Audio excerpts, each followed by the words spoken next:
All right. So the plan today is I wanted to talk about something that I normally assign as a portfolio or an assignment, but instead of doing that this year, why is it asking me this? Okay, fine. Okay. Instead of assigning you this, I just wanted to like do this over a live lesson so that you guys kind of have a less of an assignments. And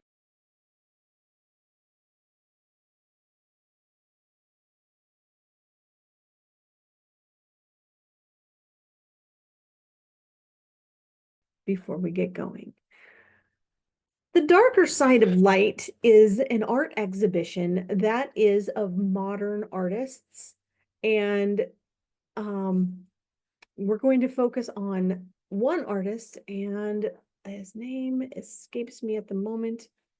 But let's get going on this. You note that the exhibition has an elusive title, Very quiet. which is purposeful. One of the things is to look at the late 19th century from a point of view different from that people think about, namely Impressionism, and to tell another story about that. The darker side of light is therefore in part a kind of reference to Impressionism and what lies behind it.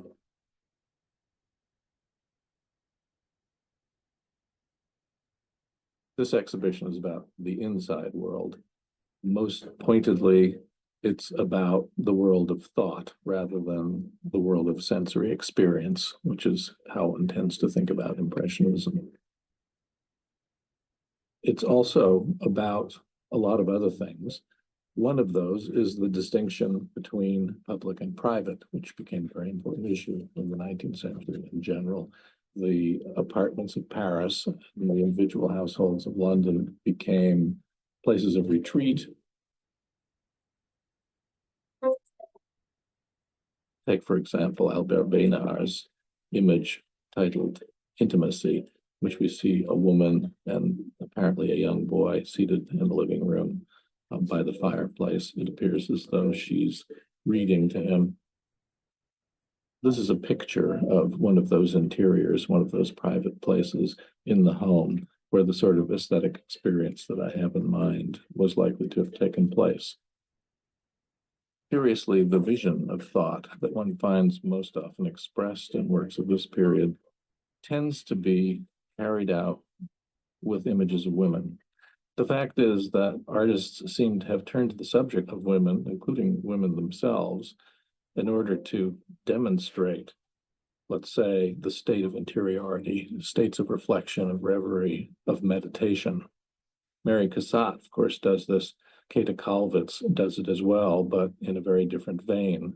Here we see a woman seated against a wall, possibly a peasant returning from market, possibly a servant. She has her wicker basket beside her, and she makes this extraordinary evocative gesture of placing her huge, well-worn hand across her face, partly blinding herself in a gesture that is opaque in a certain sense.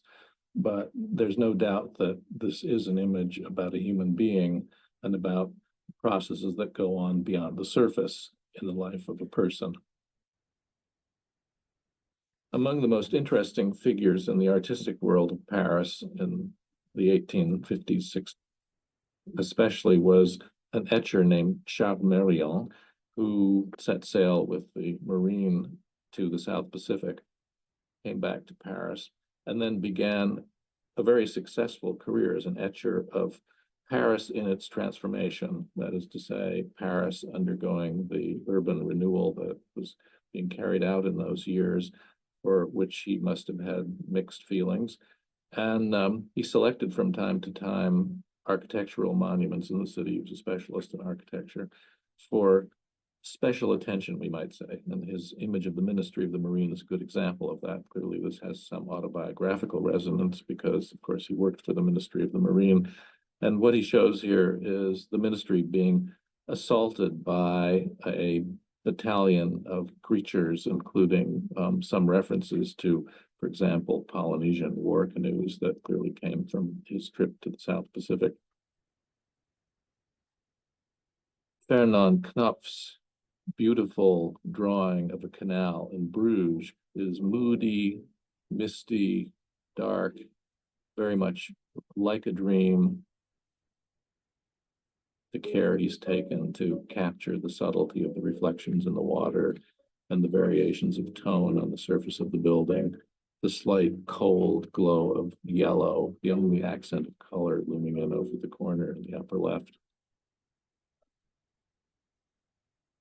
Throughout the 19th century, Bruges was a city that in the literature was constantly described in much the way that Thomas Mann characterizes Venice, as a city mummified, a city that retained the lost world of the Middle Ages, a city that represented decay.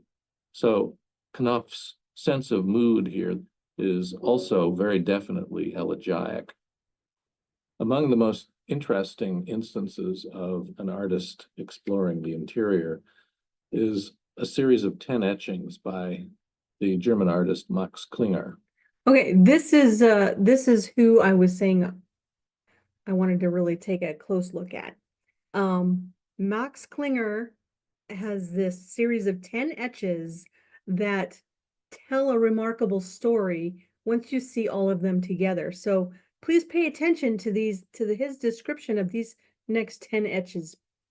Produced around 1880, in which he explores the subject of a fetish, in particular, a woman's lost glove, which is picked up by a man and for whom it then becomes an object of obsession.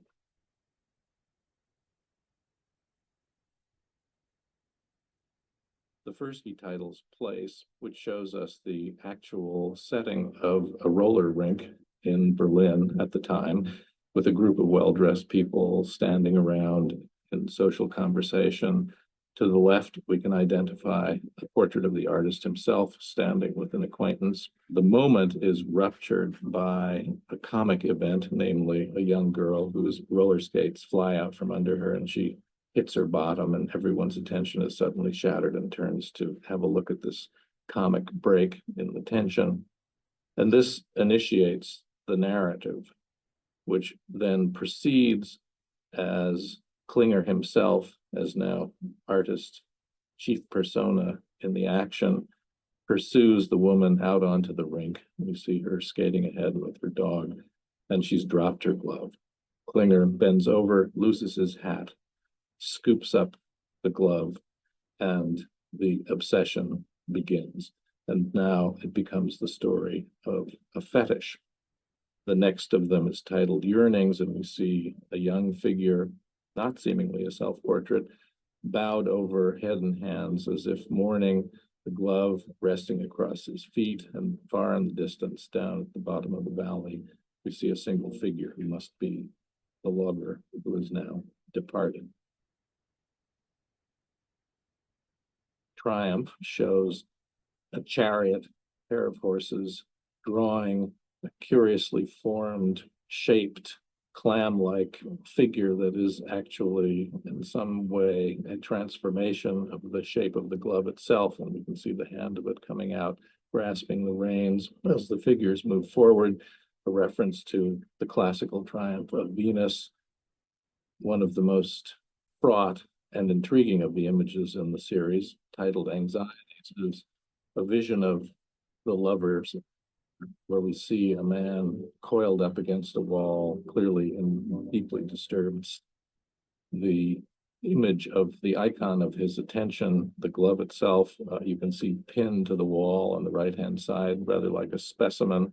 And then he's assaulted in his sleep by various manifestations of the glove itself, a gigantic one wrapping around above him and behind him, pressing against the wall, a pair of them creeping in from the left-hand side behind a group of monstrous creatures who are invading his peace of mind. This then breaks to an image titled Repose, where we see again, the image of the glove resting on a kind of bier, we might say, lying in state in a formal way in a setting which is bounded by a curtain that you see behind, all made of suspended gloves, beneath which we see images of the id peeking underneath, in the form of the snouts of hideous crocodiles.